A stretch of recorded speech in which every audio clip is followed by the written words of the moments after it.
여기는 오랑, 알제리 해안에 위치한 항구 도시입니다.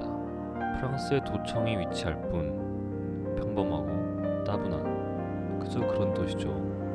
여느 도시와 마찬가지로 시민들은 열심히 일하거나 카페에 모이고 영화와 해수욕을 즐기며 그렇게 소소하게 살아갑니다. 그러던 어느 해 봄, 오랑에 난데없는 쥐떼가 나타납니다.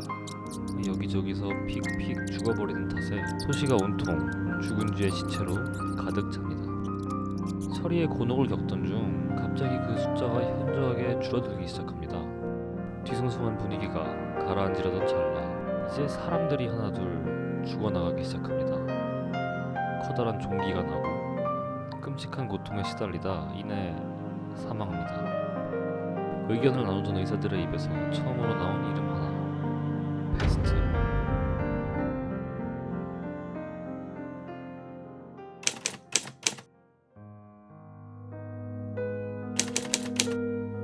패스트가 확산되자 결국 시 당국은 도시를 폐쇄합니다. 준비할 새도 없이 사람들은 철저하게 고립됩니다.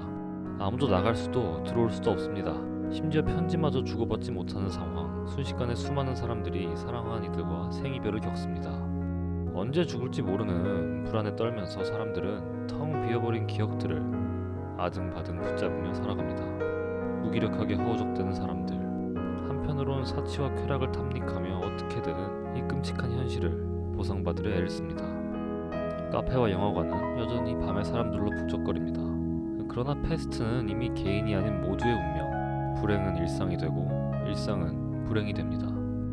희생자는 갈수록 늘어만 가고 효율을 위해 장례식은 극도로 간소화됩니다. 격리 수용 탓에 사랑하는 이의 마지막을 못 보는 경우도 허다했죠. 도시는 분노에 찬 사람들의 방화와 폭동에까지 시달립니다.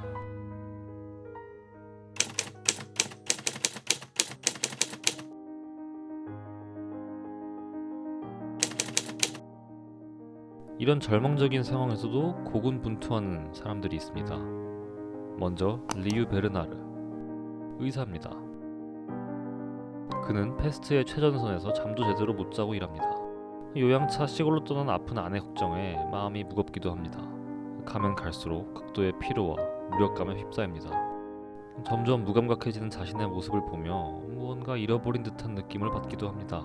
그럼에도 그가 의사로서 헌신하는 건 어떤 거창한 사명감 때문이 아닙니다.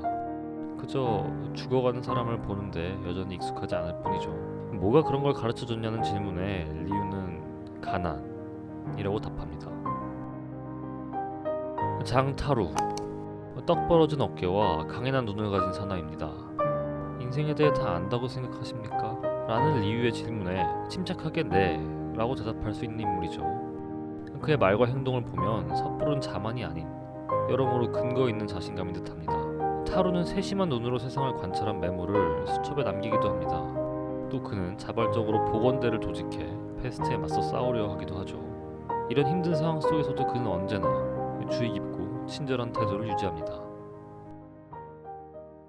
조제프 그랑, 나이 많은 시청의 말단 직원입니다. 영웅적인 면이라고는 찾아볼 수 없는 평범의 끝을 달리는 그이지만 그랑은 자신의 위치에서 정말 한결같은 선의를 가지고 보건대 일에 임합니다. 그저 당연한 일을 할 뿐이라는 그런 그의 모습이야말로 가장 영웅에 가까운 게 아닐까 싶기도 합니다.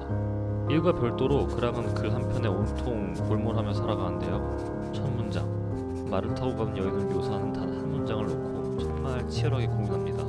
끊임없이 쓰고 고치고 단어 하나하나에 온통 골몰하는 터라 도저히 진도가 나가질 않습니다.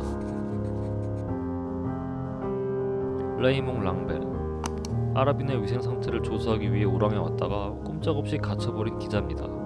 사랑하는 아내를 두고 왔기에 유배된 상황을 도저히 참을 수가 없습니다. 여러 절차를 밟아보지만 언제나 그에게 돌아오는 건 예외란 있을 수 없다는 대답뿐. 결국 불법적인 탈출 루트를 모색하지만 마음처럼 되지 않습니다. 그러다 탈출을 목전에 둔 순간이 오지만 그동안 리유와 동료들의 모습에 서서히 감화된 그는 오랑에 남기로 결심하고 보건대에 참여합니다. 마지막으로 코타르, 여태까지 소개한 인물과는 좀 결이 다릅니다. 쥐같은 인상의 이 땅딸막한 남자는 어떤 죄를 지었는지 늘 체포에 대한 극도의 불안감에 시달립니다. 자살 시도까지 했다가 실패하고 말죠. 그러다 페스트가 터지자 코타르는 점점 더 활기를 되찾습니다. 물론 행정이 마비된 탓에 체포될 걱정에서 잠시 해방된 것도 있지만 모든 사람들이 자신과 비슷한 심리 상태에 처했기 때문이기도 합니다. 사람들의 절망과 불행 속에서 어쩐지 소속감과 안정감을 느끼는 코타르. 그는 밀수 등 불법적인 일들로 부를 축적하기도 합니다.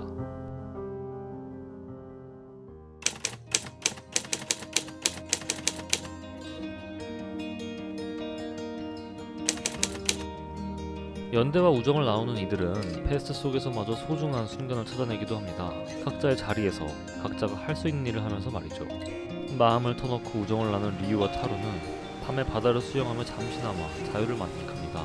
다음날 지체 없이 현실로 복귀했지만 소중한 기억은 영원토록 남을 겁니다. 결국 페스트는 올 때와 마찬가지로 너무나 급작스럽게 떠나갑니다. 다시 활력을 찾고 환희로 가득 찬 도시에서 침묵할 수밖에 없는 사람들도 있습니다. 소개드린 인물들 중에서도 누구는 죽었고 누군 모든 걸 잃었으며 누군 죽었다 살아나기도 합니다. 그럼에도 살아남은 사람들은 결국 찾아온 해방의 순간에 사랑한 이들과 재회하며 형언할 수 없는 기쁨을 누립니다. 그러나 페스트는 죽지도 사라지지도 않을 겁니다. 인간들에게 불행을 주고 교훈도 주려 언젠가 페스트는 다시 찾아올 것입니다. 시국이 시국인지라 여러모로 공감되는 부분이 참 많은 소설입니다. 전염병은 개인이 아닌 모두가 처한 운명으로서 우리를 한데 묶지만 누가 누구에게 병균을 옮길지 모르는 불안감은 개인을 그 어느 때보다 소외시키죠. 아이러니입니다. 코로나가 소설 속 패스트만큼은 아니라 다행입니다만 작중의 몇몇 모사들은 쓴웃음을 짓게 만들기 충분합니다. 이를테면 이미 흐릿해진 과거를 붙잡고 사는 모습이라거나 사치와 쾌락에서밖에 위안을 찾을 수 없는 모습 말이죠. 이 이야기의 서술자는 최대한 감정을 빼고 가감없이 사실 그대로를 서술할 것을 여러 번 다짐합니다. 그 예로 보건대의 활동을 영웅적인 행위로 과장하지 않겠다고 선언하기도 하죠. 그럼에도 이 책에는 읽는 사람의 가슴을 울리는 장면이 넘쳐납니다. 그림을 그리듯 담담하게 묘사한 아이의 죽음이 그 어떤 미사여구보다 강렬하게 다가오곤 합니다. 뜨거운 무언가를 차가운 방식으로 표현하는 것, 작가 까미의 역량이 여기 있는 게 아닐까 감히 생각해봅니다. 이 책에서 패스트란 이름은 단순히 전염병에 한정되지 않습니다. 등장인물들의 대사로 혹은 숨은 암시를 통해 더 넓은 무언가로 확장됩니다. 그럼 패스트란 뭘까요? 까미는 결말부에 한 노인의 입을 빌어 이렇게 대답합니다. 인생인 거죠. 바로 그거죠 뭐. 사람들은 모두 각자 자신 안에 패스트를 가지고 살아갑니다. 리유에게 패스트는 아이들이 고통을 당하는 이 세상입니다. 타로에게 패스트는 사람이 사람을 죽이는 세상이죠. 랑베르에게 패스트는 아내와 자신을 떼어놓는 추상적 관념들이고요. 패스트는 주로 사람이 많은 도시를 제물로 삼았죠. 마찬가지로 인생을 살아가며 겪는 온갖 불행은 대부분 우리가 부대끼며 더불어 살아가기 때문에 발생합니다. 때로는 사회를 유지하는 데 필수적인 요소들이 누군가에게서 모든 것을 앗아가기도 합니다. 희생자는 내가 될 수도 있고 남이 될 수도 있습니다. 갑자기 닥친 불행은 마치 피할 수 없는 숙명같이 느껴집니다. 우리는 잔혹한 인생 앞에 체념하고 무기력해집니다. 오랑의 시민들처럼요. 그러나 우리가 제일 경계해야 할 게 바로 그겁니다. 어쩔 수 없어, 당연한 일이야 라고 말하는 순간 체념은 곧 방심이 되고 방심은 전염으로 이어집니다. 자기도 모르게 남들에게 병균을 전파하고 패스트의 일부가 되어버리는 겁니다. 우리는 맞서 싸워야 합니다. 패스트에 대해, 인생에 대해. 아무리 불가피해 보이고 미래가 보이지 않더라도 말이죠. 결국 쓰디쓴 패배를 맛보거나 적절한 사명감을 찾지 못할 수도 있습니다. 그러나 각자의 자리에서 해야 할 일을 하는 것으로 충분합니다. 언제나 그랬듯이 우리는 우정을 나누고 연대하며 패스트의 끝을 맞이할 겁니다. 당신의 패스트는 무엇인가요? 언젠가 찾아올 그것을 맞아 당신은 무엇을 하시겠습니까? 알베르 까뮈의 패스트였습니다.